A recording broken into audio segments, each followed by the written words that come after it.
भारत में ऐसी कई ऐतिहासिक जगहें हैं जो बेहद ही शानदार हैं और घूमने लायक हैं।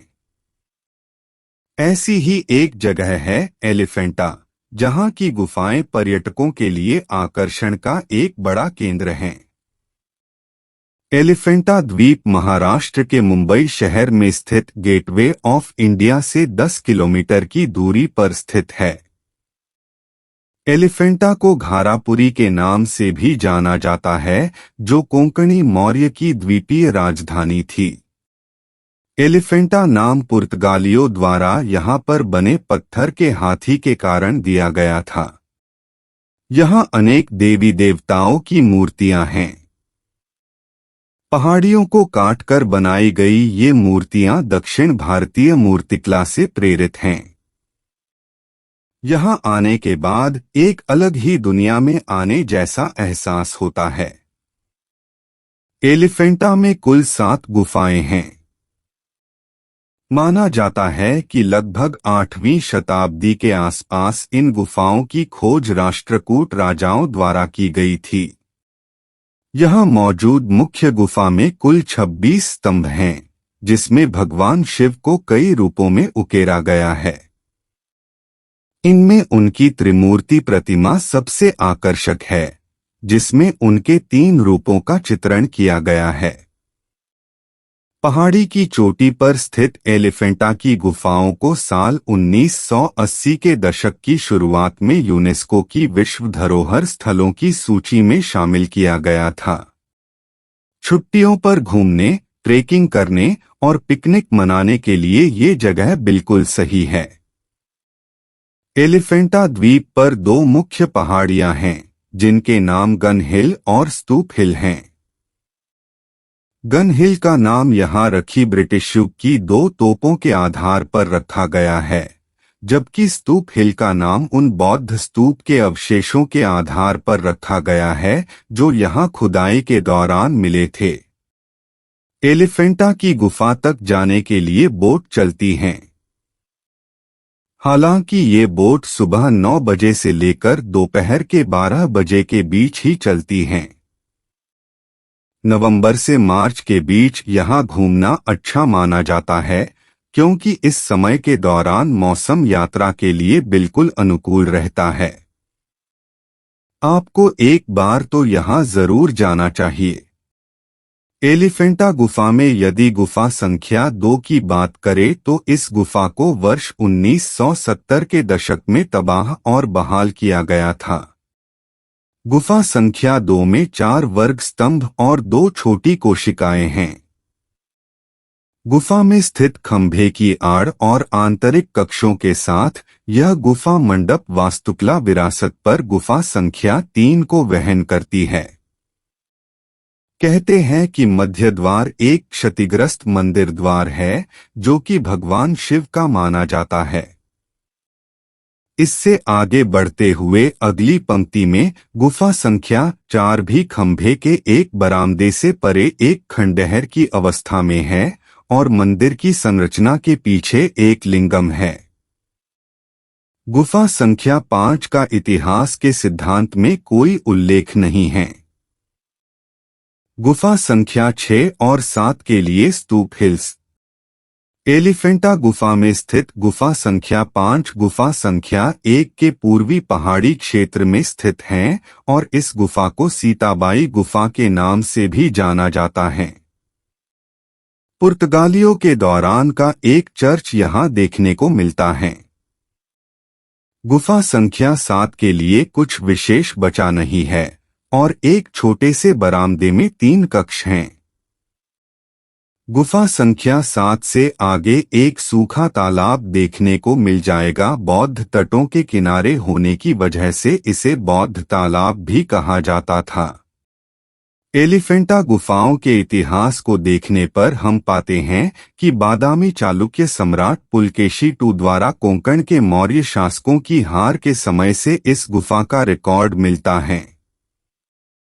एलिफेंटा गुफा को उस समय पुरिया पुरिका के नाम से जाना जाता था और यह स्थान कोंकण मौर्यों की राजधानी थी।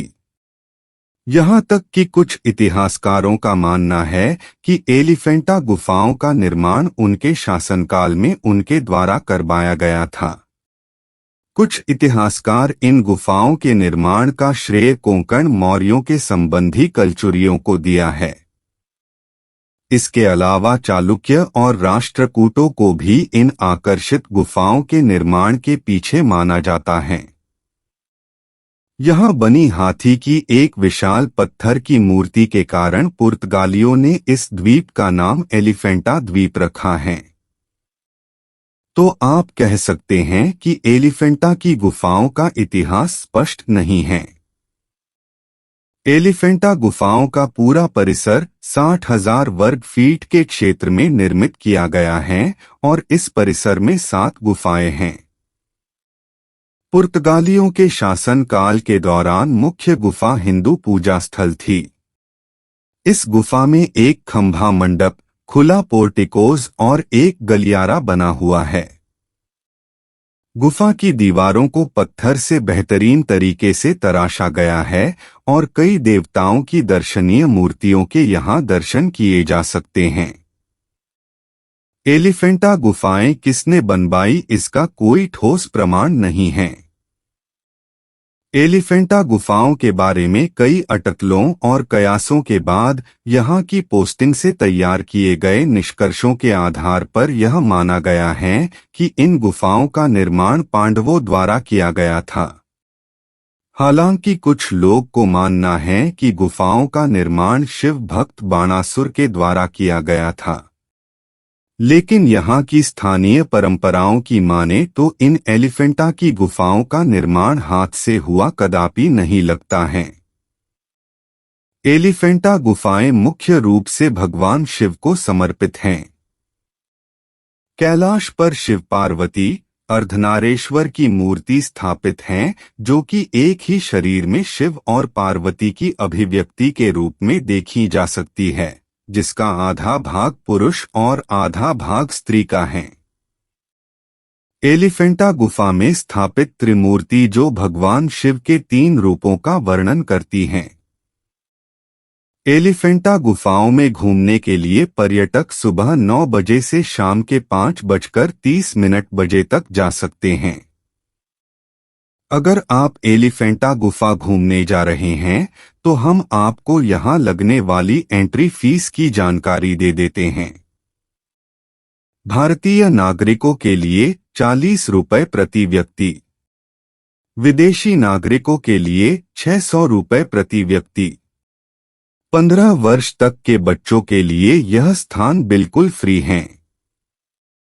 एलिफेंटा गुफा घूमने जाने के लिए सबसे अच्छा समय नवंबर से फरवरी का माना जाता है, क्योंकि इस समय के दौरान मौसम यात्रा के लिए बिल्कुल अनुकूल रहता है। एलिफेंटा गुफा महाराष्ट्र राज्य की राजधानी मुंबई के नजदीक स्थित हैं और मुंबई की यात्रा पर आने वाले पर्यटक अक्सर एलिफेंटा गुफा की ओर रुख करते हैं। बता दें कि एलिफेंटा गुफा घूमने के बाद आप इसके नजदीक के प्रमुख पर्यटन स्थलों पर भी घूमने जा सकते हैं, जिनकी जानकारी हम आपको नीचे देने जा रहे हैं। मरीन ड्राइव दक्षिण मुंबई तट के साथ नरीमन पॉइंट के दक्षिणी छोर से शुरू होता है और प्रसिद्ध चौपाटी समुद्र तट पर समाप्त होता है। तट अरब सागर को पार करता है और मुंबई में सूर्यास्त देखने के लिए सबसे अच्छी जगह है। मरीन ड्राइव को रानी के हार के रूप में भी जाना जाता है। लोग शाम को यहां पर शानदार सनसेट का अनुभव करने के लिए घूमने आते हैं। मुंबई के भागदौड़ वाले जीवन में मरीन ड्राइव शांत और शांति की भावना पैदा करता है। मरीन ड्राइव मुंबई के मॉनसून को और अधिक विशेष बनाता है, क्योंकि बारिश के दौरान वहां से दृश्य शानदार होता है।